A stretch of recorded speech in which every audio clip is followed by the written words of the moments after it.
El economista José Luis Tapia. Muy buenos días, ¿cómo estás, José Luis? Bienvenido a Altavoz, ¿cómo te va? Muchas gracias, Rumi, por la invitación. El presidente Donald Trump ha señalado que el gobierno ahora interino de Venezuela le va a entregar 50 millones de barriles de petróleo. Se sabe entonces que el objetivo final es el petróleo, las riquezas de Venezuela. ¿Cómo ves como economista esta situación, José Luis? Mira, he estado leyendo un poquito de lo internacional y por ahí había un problema de tipo de deuda. O sea, Estados Unidos tiene un problema de deuda, significa de que por el tema de la tasa de interés, Exacto. como está bajando, eso implica de que va a tener que generar más intereses para hacer atractivos los bonos. Y esos bonos significa la deuda que ha contraído Estados Unidos con los acreedores, porque le dan. ¿Qué tan endeudado está Estados Unidos que ha tenido que recurrir, obviamente, a utilizar recursos naturales como de Venezuela? Sí, más o menos está calculado en como un PBI medio, más o menos, de toda su riqueza que produce en el país. Su deuda abarca más. Esa deuda, ese tamaño de la riqueza, que son más o menos, creo que 20 billones de dólares, más el plus, que sería un 50% más, como 30 más o menos. Estamos hablando de muchísimo dinero. Para eso, claro, obviamente, para pagar esa deuda tiene que cortar. ¿Y de dónde? ¿De dónde? Y entonces ahí viene el financiamiento, ¿no? Entonces ese financiamiento no lo va a hacer por la vía tributaria. O sea, lo va a tener que tomar de otros activos, ¿no? Activos significa todo lo que permite generar dinero. Entonces han visto que el petróleo, que es una de las, digamos, de los activos actuales que se compra y se vende muy rápidamente, ha aprovechado su hegemonía como país, digamos, potente económicamente, militarmente, para hacer un juego ahí de la doctrina Monroe, que ya tú lo conoces. José Luis Tapia, sin embargo, ¿se justifica, crees tú, la captura de Nicolás Maduro, como sabemos, un dictador en su país, ¿no? Que no ha reconocido las elecciones como debieran ser? Además, ha sido acusado de haber, de alguna manera, fraguado las elecciones en Venezuela. Sí. No, definitivamente no. ¿Por qué? Porque nosotros estamos gobernados por un derecho internacional. Si no hubiera derecho, habría el pleito normal, las guerras, uno impone al otro su regla de juego. Entonces no habría derecho internacional, no se enseñaría derecho internacional dentro de las universidades, no tendría que el derecho ser el mediador de la violencia. Entonces por eso que es malo que un país secuestre a un presidente de otro país, se lo lleve a su territorio. ¿Para ti es un secuestro? Sí, porque realmente si tú miras desde el punto de vista del derecho, es algo que no se puede aceptar. O sea, sacar a un presidente por la fuerza y llevarlo a un país donde dicen que se hace la justicia, es que no ha tenido autorización del Congreso, no ha tenido ni siquiera dentro de la Constitución el mecanismo que le permita legalmente entrar a un país, porque no ha tenido la autorización ni legal, ni siquiera de las Naciones Unidas. No ha tenido bandera verde en ese sentido, ni por el Congreso ni por Naciones Unidas. Por lo tanto, esta incursión en Venezuela sería ilegal desde tu punto de vista. Sí, no desde mi punto de vista, el punto de vista de los juristas internacionales. Efectivamente, internacional. En ese sentido, por ejemplo, le abre la carta, en todo caso, las manos para que Rusia, para que China puedan hacer lo mismo y otras potencias del mundo. Lo mismo le dijo Putin. Al día siguiente le dijo, o sea, si usted invade, quiere decir que yo también puedo utilizar el mismo hecho de lo que usted ha hecho de sacar a un presidente, yo podría sacar a Zelensky y llevármelo a Rusia. O sea, como que está justificado que él ingrese a Ucrania y se lleve a Zelensky.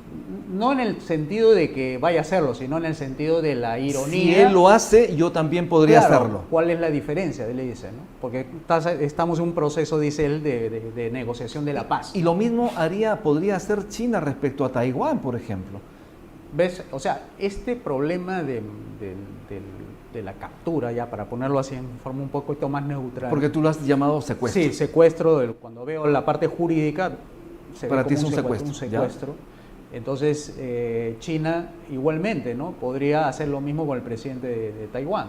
O sea, el tema es que te abre una posibilidad de que puedas utilizar esa estrategia militar, ¿no? de extraer y ponerlo en tu territorio, ¿no? ¿Qué mensaje le está dando Donald Trump al mundo con esta decisión?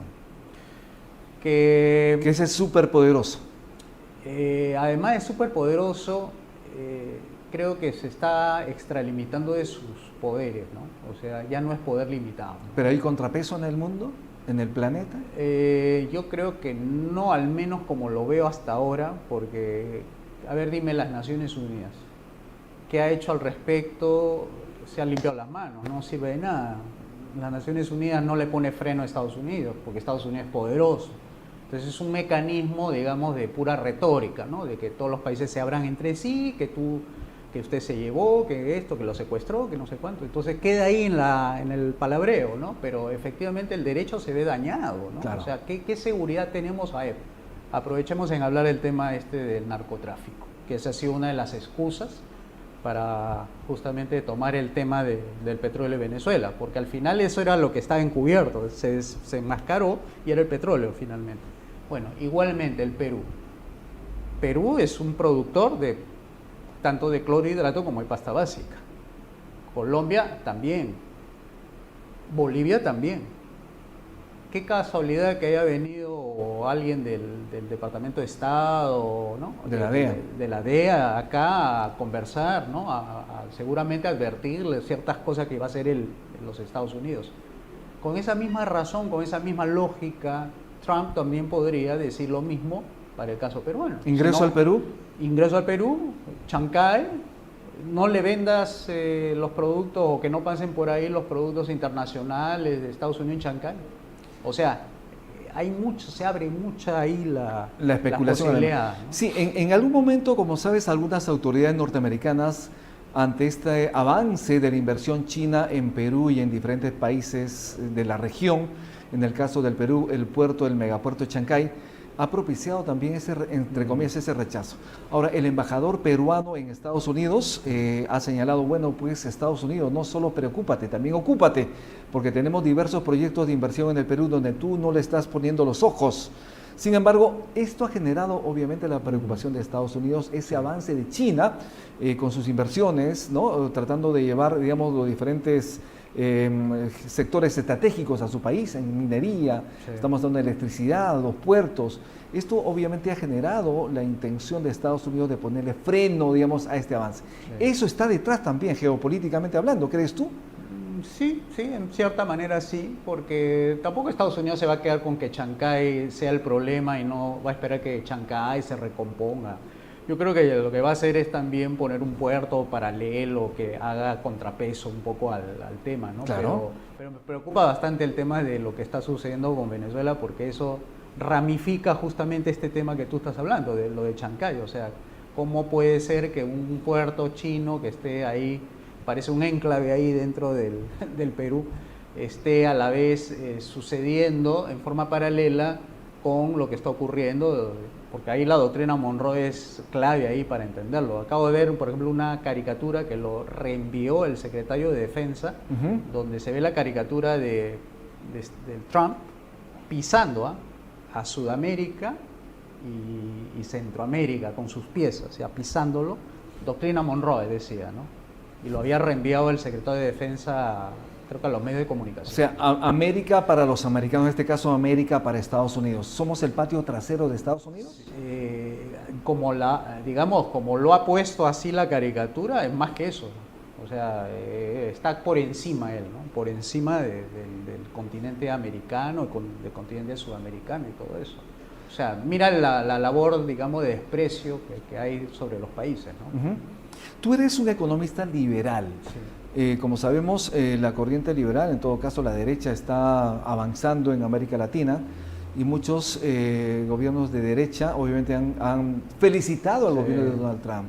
¿Cómo poder entender, digamos, tu posición respecto a de los presidentes liberales de derecha que sí aplauden la decisión del presidente Donald Trump en Venezuela? Como te darás cuenta, no hay una sola derecha. Okay. O sea, estoy hablando de dos derechas, ¿ya? Nosotros desde nuestra orilla calificamos a los que aplauden como una mala derecha, ¿no? Porque está siendo justamente el pretexto, lo que esperaba el socialismo. Eso, justamente, que aplaudieran lo que hacía Trump, lo que, digamos, sacaran al presidente Maduro de ahí, para que justamente tenga todo el pretexto de decir, ven, ahí tienen a la derecha, aplaudiendo la ilegalidad, aplaudiendo el secuestro, aplaudiendo todo eso. Entonces, ellos se retroalimentan de los errores de esa derecha complaciente que viola el derecho internacional, viola a su propia Constitución de los Estados Unidos, viola su propia, digamos, justificación como país soberano y todo eso. ¿Y de ese ¿no? tipo de derechas abundan en el país?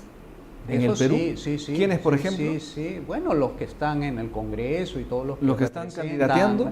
Los que están candidateando. ¿Rafael López Aliaga, por ejemplo? Posiblemente, o sea, no lo he escuchado todavía, no ¿Ya? sé si se ha pronunciado o no, no he tenido todavía la información, pero no me extrañaría de que salgan aplaudiendo a Trump con todo esto que ha hecho, ¿no? O sea, lo que te trato de decir es que más que es una posición personal, es una posición como doctrina. Ahora, es importante señalar que hay diferentes posiciones respecto a diferentes temas. Sí. Hay posiciones de izquierdas, hay posiciones de derechas, hay posiciones de centro. En la izquierda hay diversas facciones, Así es. de ultraizquierda o de izquierda democrática y otras más. En el caso de la derecha ocurre lo mismo. Sí. Cuando se habla, por ejemplo, de la derecha bruta y achorada, ¿de qué estamos hablando? De esa que tú has mencionado, aquella que aplaude, que toma como referente la libertad a un presidente de los Estados Unidos que debería ser el ejemplo justamente del respeto del derecho, el gobierno limitado, los mercados libres, la propiedad privada, y hace todo lo contrario, o sea, hace el estatismo, el uso de la fuerza como medio de lograr sus objetivos políticos, frente a otra derecha que reclama justamente la propiedad privada, la soberanía de los países, el respeto al derecho internacional, a las organizaciones. La libre competencia, la además. libre competencia. En el caso, por ejemplo, yo en algún momento dije, cuando te entrevisté, Sí. que parecía que Donald Trump hubiese puesto el planeta en una caja de zapatos y lo hubiese zamaqueado. Sí. En el sentido de haber aplicado aranceles exorbitantes a diferentes países del mundo. Y Perú, Sí. obviamente, no fue la excepción. Sí. En ese sentido, ¿crees tú, Donald Trump, es un presidente proteccionista? En cierto momento, a ver, a quienes de alguna forma informábamos el avance del Tratado de Libre Comercio con Estados Unidos, señalábamos que había la necesidad de cuidar el mercado interno. Sí. Nos dijeron que éramos izquierdistas, que éramos terroristas, que estamos en contra del avance y del desarrollo del país. Sin embargo, eso es lo que ha hecho Estados Unidos, Así es. digamos, aplicando aranceles extraordinarios, estratosféricos a diferentes países del mundo, protegiendo su industria local. Así es. ¿Cuál es tu visión como economista liberal en La este sentido? misma visión que tiene, por ejemplo, el instituto más liberal en los Estados Unidos, que se llama el Mises Institute, le ha sacado el día de ayer, Trump estatista, ¿no? O sea, ¿por qué? Porque los aranceles los ha subido hasta estratosféricamente, luego lo bajó, luego lo subió, entonces es más que proteccionista, es estatista, ¿no? Ya tú has visto cómo está procediendo en Donald el campo. Trump es estatista. Es estatista, Ok. definitivamente, ¿no? Entonces, Pero es son más- estatistas también los dirigentes de izquierda que buscan hay de mayor dos. presencia de Sí, hay izquierda. estatista de derecha y de estatista de izquierda. Utilizan al Estado. ¿Cuáles son para- los más nocivos? Los más nocivos son los dos. Los dos. Los dos. Los Uno dos.